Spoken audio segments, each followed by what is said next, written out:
Cloudspire. This is your review for 2. Good day, my name is Joe Gerba. Today I'll be going over Cloudspire and how it plays with 2 players. Now Cloudspire is a MOBA, which is a multiplayer online battle arena, kind of set in this board game. So each person will have their own fortress with a set amount of life. And you'll be sending these waves of minions out while the opponent sends waves of minions out along this path, and they'll eventually meet in the middle. You also have these heroes that you can level up, which move a little bit more independently than the minions. And then there's spires you can build along the way, this tower defense kind of type. Your heroes and towers can level up. Even some of your minions can level up via some fortress upgrades. And by the end of the game, you want to be the one with the most health on your fortress, and hopefully it doesn't drop to 0. And let's see a little bit more how to play the game. So in this game, players are going to take turns going through these different phases. There'll be an event phase where you'll draw a card and kind of reveal what's going to happen for this turn. Then you go into the income phase where you'll get a set amount of resources to be able to buy things. You can buy new terraforming tiles, you can buy new heroes, new minions, but these are kind of like the mercenary types. These aren't part of your core group. And then you'll be able to build, so you can build some of the towers, you can build some upgrades for your fortress, which will let your minions or give you special effects, let your minions upgrade. And it's almost kind of like a small little base building. What are my opponents going to maybe do this turn? What are we going to, how are we going to perform and all that stuff? And then we go into the prep phase where you have to declare your mark, declare which people you're going to send out this phase. And during this phase, you may have this giant doom stack ready on, to deploy, starting out the gates. It'll be, you'll have your minions, your heroes, any mercenaries you kind of have, and that'll determine like the order that they're going to flood out kind of from your gates and go to the enemy fortress. And then as the players move, as you move across, the 2 players move back and forth. You'll take turns. You'll get in tower range. It's kind of just a MOBA. You clash kind of in the middle. Towers do some damage. Towers do some random damage due to dice. You'll be able to do some maybe quick builds in there. There's a lot going on in this game, but essentially it's just the MOBA type. Minions will move along the path. Path may change due to some terraforming tiles, but minions will move along the path, clashing in the middle. Heroes will be able to have a little bit just more freedom and choose their shots wisely, as potentially exploring as well. There's a lot going on during this phase, but eventually somebody's going to come out with more minions alive, and they'll be able to kind of push towards the fortress and try to do some damage on the fortress. And that wave ends, and you'll be able to play additional waves after that. 4 waves, and potentially in some of these cooperative campaigns, you got, more or less waves than that. So let's see a little bit more what I thought about the game. So first, let's talk about the components. I know this can't be the only selling point, to some games, but Chip Theory Games does a great job of just some nice, hefty components that just feel great to move around these neoprene mats. These mats are fantastic. They held up well. These dice are just, you can just tell the craftsmanship and the quality you get with these games. To move chips around, these just heavy poker chips, to have all your stuff on these chips, nothing is cheap quality when it comes to this game. You definitely know the bang for your buck, quality-wise, component-wise, you are definitely getting your money's worth from this game. Now let's talk about the rules and the references. And this is the downside of this game is there's so much to do. There's so many variations. The base game comes with 4 factions that are they're all unique. They all have their own 2-sided kind of reference sheet, but that's not where the game starts. The rules itself are very nuanced. It's very nitpicky. I have a movement of 2, so what does that mean on a minion? It means you have to move it, your maximum spaces, but you just have to progress. So how many different ways can you make sure to progress? How many, counting towards your opponent's base? There's a lot of these little gotcha rules that you're just gonna forget the first 5 playthroughs. And I hate to say it like that. It's not a game that you can just read the rules straight through and play perfectly the first time. There's no way. I wanted to play a solo game to start off with, and I failed the first 3 times, or the first 2 times, and the third time I finally succeeded, only to realize that one of the opponent's spires had an ability that I didn't even know would have changed the game, and I probably wouldn't have won. Then there's just so much to keep track of, so many keywords. That's one of Chip Theory's difficulties it seems to have, is their games are really good. They're really, balanced. They're really fun, but there's so many things you have to keep in mind that I can't put this away, bring it back to the table, and in 20 minutes start playing. There's a lot to process, and you really have to sit down and get this game. So just as far as the rules go, they're thick. I would put it at probably about a 9 out of 10 difficulty. You're always having rule books open, in this sort of game. However, the references, they did the best job they could with the references. They're pretty straightforward. They have a whole book of references. The sheets give you everything you need to know. Once you get the gameplay flow down, the rules and references they flow really well in this game. Let's talk about the setup a little bit. The setup really isn't that bad. Setup for the solo scenarios and co-op scenarios are a little bit more involved. There's things you have to set up beforehand, but really it's, take your tray of minions, heroes of a certain faction, take your faction sheet and, set up the generic board and some of the landmarks, and you're pretty much there and ready to go. So I do like the setup in just a standard 2-player game. Now table size 3x6. To me, you kind of need most of it.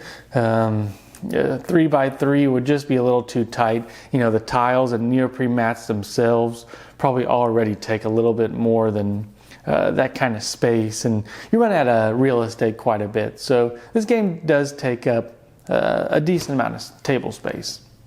Now this game, to me, it does have a lot of replayability. There's a lot of different avenues you can take. There's a lot of different fortress upgrades, which cause some of your minions to be upgraded, which cause, kind of a cascading, effect throughout the waves.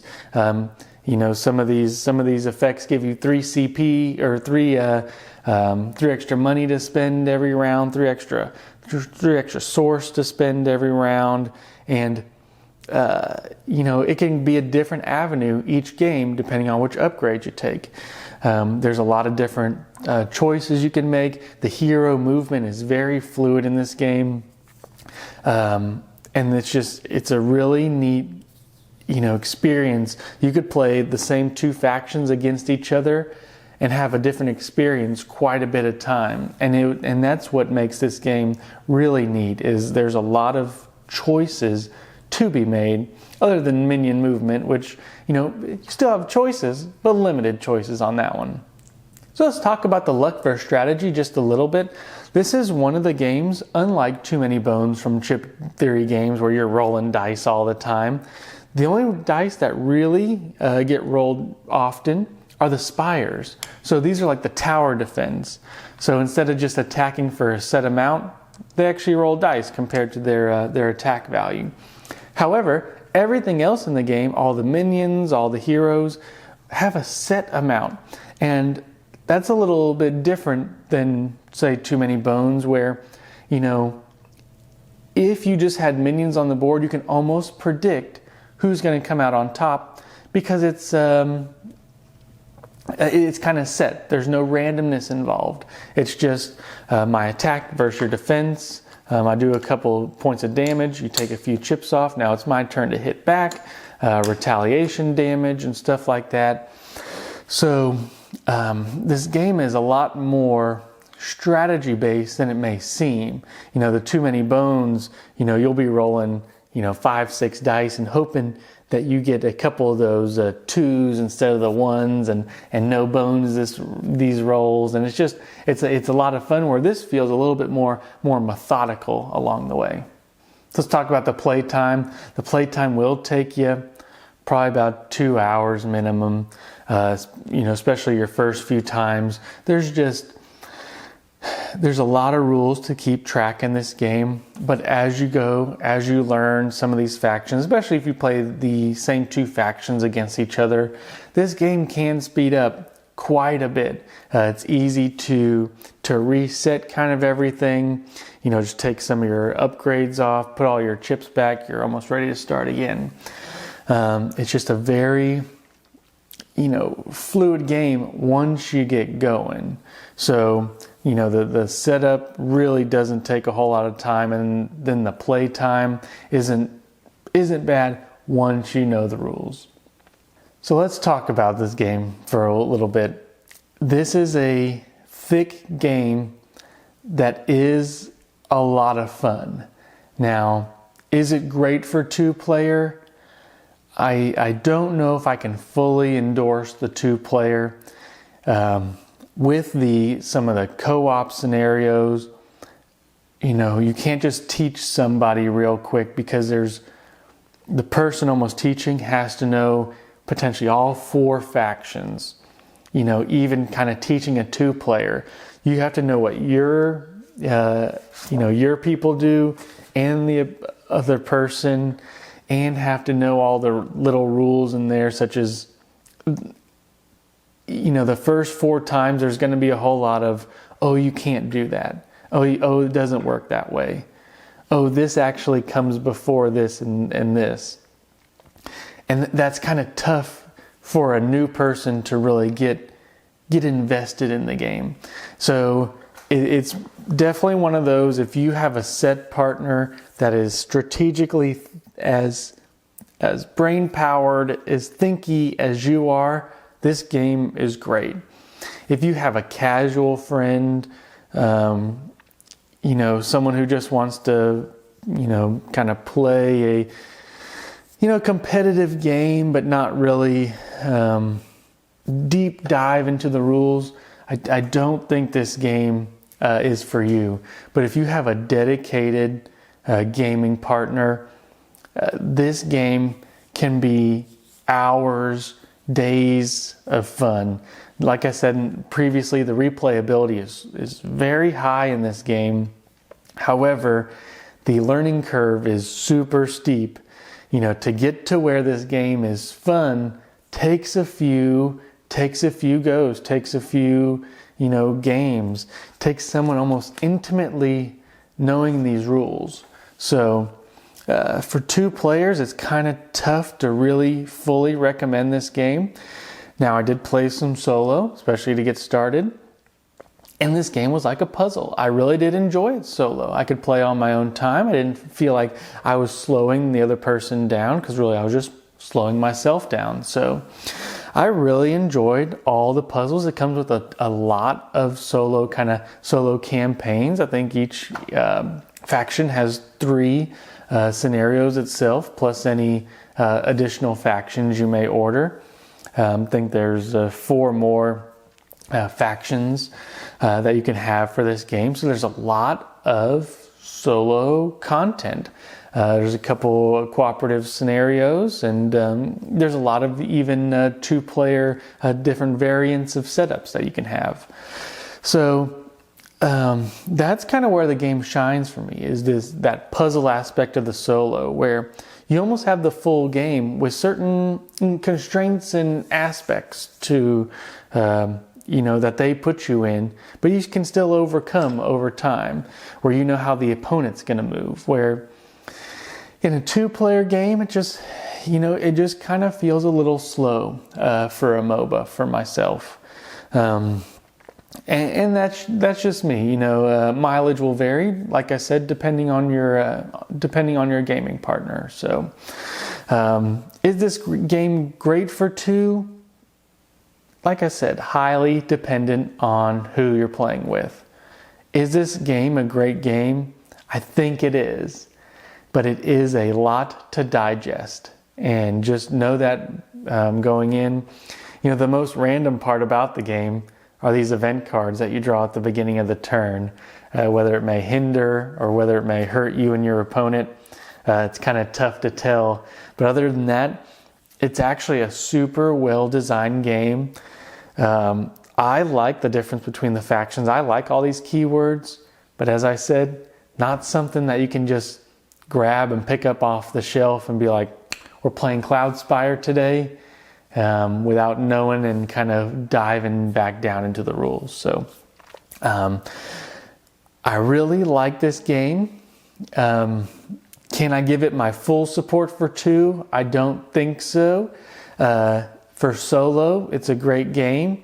It's just a lot. You have to be committed to yourself and to the game to get everything out of this game. But it may not be the best game for 2, but I like this game. This game's a lot of fun. This game has a lot of depth, strategy, replayability. But the rules and just the encumbrance of this game hold it back a little bit. So that's kind of my review for Cloudspire. And until next time.